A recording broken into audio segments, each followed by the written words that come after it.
Next topic I want to hit today goes the day before the election. And, I was realizing I had meant all along this election season to get someone to come on the show with me to talk about healthcare policy. Because one of the many things, besides Joe Biden's and Kamala Harris' relentless statements about Trump, he has no plan on COVID. He has no plan. They say it about healthcare. Leftists say this about President Trump, about healthcare. Let me translate for you into plain English what they mean. When leftists talk about having a healthcare plan, they talk about what they mean is by hook or crook, one way or another, they're going to get federal government control over the healthcare system. That's what they mean.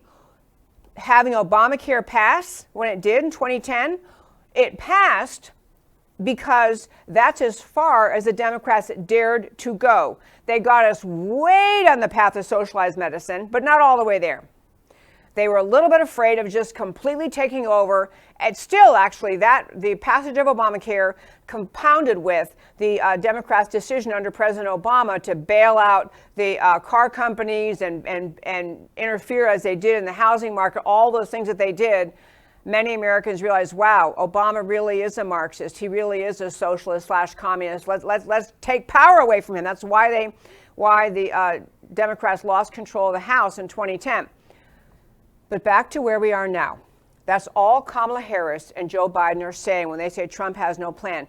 What they mean is he won't grab control of the entire healthcare system like we intend to do. Now, I understand Biden will put out a plan that says, well, no, we're not really taking control. We're just going to do a little tweak. But all along, all the way, they're going to get themselves to where the left wants in this country, which is government-controlled healthcare. By contrast, and actually to straighten out the record about President Trump, I learned something really, really interesting recently, and I want to share it with you. I can't get way in the weeds in this healthcare issue today, but I want to share a few things with you that I learned. And basically the point is, President Trump has had in his possession since 2018 a document prepared by the Goodman Institute, which is, it's a John Goodman is a policy guy in Dallas. He is the one it was his creation. The health savings account is one of the best creations ever for giving individual Americans control over their healthcare dollars. Health savings accounts, he was the intellectual father of that, created that. But he and others working with him came up with a package called Reforming America's Healthcare System Through Choice and Competition. It's a 124-page Health and Human Services document. This Goodman Institute, along with input from the Heritage Foundation, has been in the White House since 2018. So when President Trump, and we finish this, and many of the pieces along the way have already been implemented. They're not these simple-minded, left-wing Democrat, hey, don't worry, everything will be free. We're taking over health care, and everything's going to be free, and everyone's going to have insurance, and no one's ever going to have anything not covered by insurance. And magically, medicines will cost less, and health care will cost less, and no one will pay anything, and it'll be better still, and it's not going to cost you a penny. I mean, the lies the left spin about the ideas they have and how they're going to somehow make healthcare free never turn out to be true. But they're easy campaign lines to say. They're easy lines to say, well, don't worry, we'll take care of you. We're the nanny state, we'll take care of you. This is what the Democrats did in passing Obamacare. What's happened under President Trump is he's had this proposal along with proposals by another organization that is a conservative organization filled with doctors who support this. It's called Physicians for Reform. Physicians for Reform. I'm going to get one of the doctors related to that to come on the show as we move forward, no matter how this election comes out.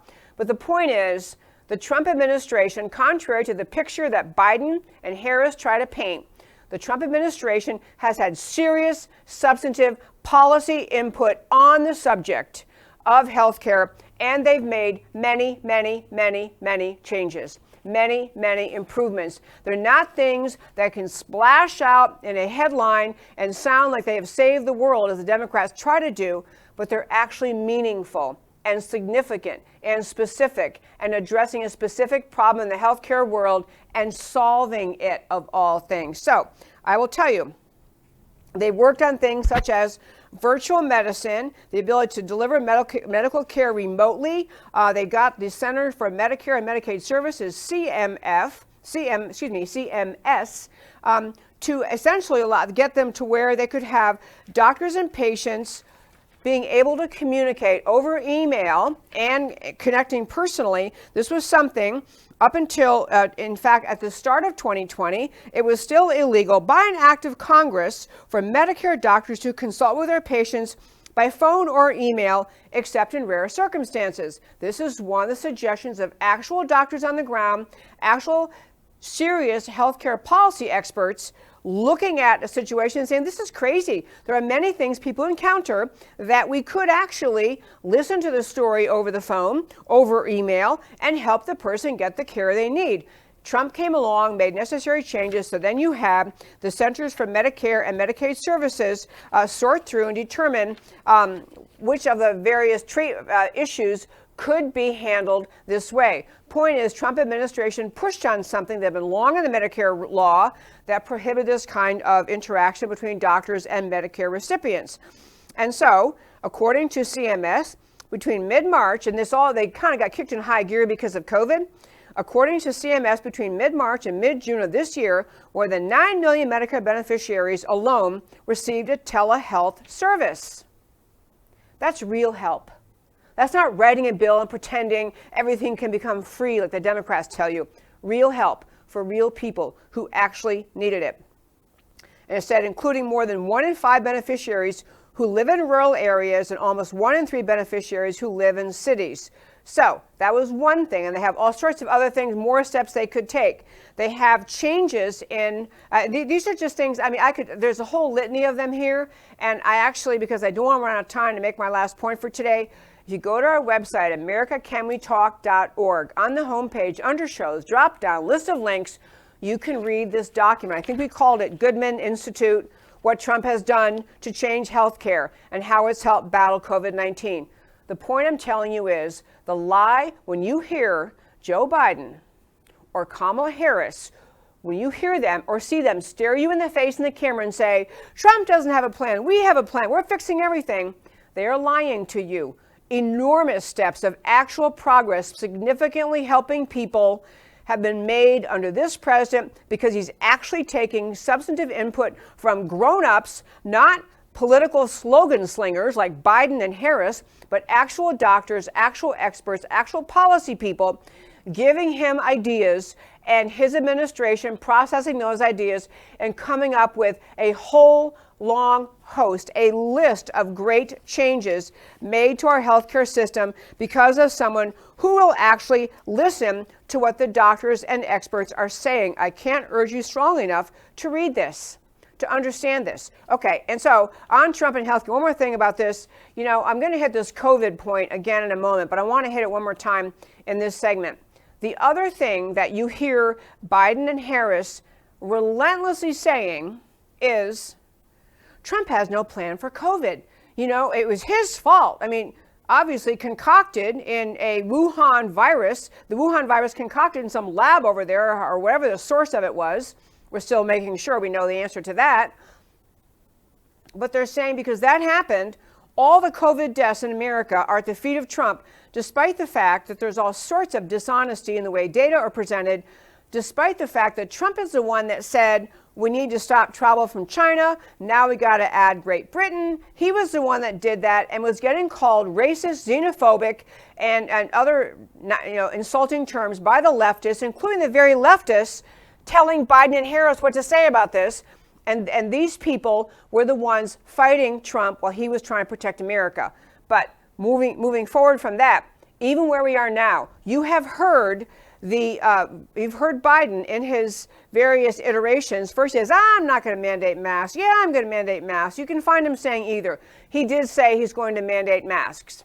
He did say it. And he says it over and over, as has Kamala Harris said, she's fine with mandating masks. And I want to just tell you a little bit of data on that subject. Again, on our website, I urge you to go there, americacanwetalk.org. On the homepage under shows, drop down list of links. Great piece that contains 12 different graphs, actual data from countries around the world, including America, showing that mask mandates do nothing to stop COVID.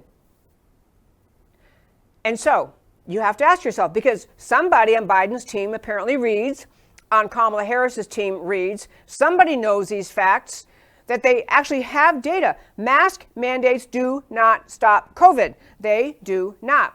And on top of that, you had this brilliant doctor, Scott Atlas, added by President Trump to the coronavirus task force, who's been trying to say the same thing, who actually had put a tweet out. He, Scott Atlas, Stanford level brilliant doctor, added to the coronavirus task force by Trump, he tries to tweet out, masks work? No. Los Angeles, Miami, Hawaii, Alabama, France, Philippines, UK, Spain, Israel, WHO, widespread use not supported, and many harms. This is Scott Atlas trying to tweet this. And then he says, despite decades, considerable uncertainty rate value, CDC reviewed it in May. He's got so many abbreviations. But anyway, he wrote a post trying to say, everybody who studies this, everyone who has facts is telling you masks don't help. And yet, that he puts this out as a member of the coronavirus task force. It's not like some goofball in the corner. This is an actually accomplished doctor who's on that task force. He puts it out. And that tweet was deleted by Twitter. You know, the medical experts who run Twitter, deleted by Twitter. Can't have that up there. Can't do that. And so a spokesman, anyway, so that has been removed. His tweet has been removed. He also wrote on October 17th, this is, again, Dr. Actually, I'm going to go back. The post taken down said, this tweet is no longer available because it violated the Twitter rules. Learn more. So Twitter, the non-medically educated, some 28-year-olds sitting there taking things down, is taking down the opinions of doctors who are actually educated and practicing and serve in the coronavirus task force. But you can see how the left has just gelled around Biden, gelled around the decision that they've got to use COVID to attack President Trump. They cannot have the American people understanding the truth about COVID, the truth about treatments that work, the truth about the masks that don't work, and the ongoing suppression of the American people and of freedom in this world with the idea of masks. And masks, by the way, the reason so many people object to them is that they definitely dehumanize us. You can't see people's faces. They dehumanize us. They humiliate us. They make us more into sheep. And when you have doctor after doctor telling America these aren't any good. In fact, if you listen to my show, I don't know what the date was, but we had Dr. Simone Gold on a couple weeks ago or something. And she made, as many other doctors are, making the same point, that masks do not prevent the spread of COVID.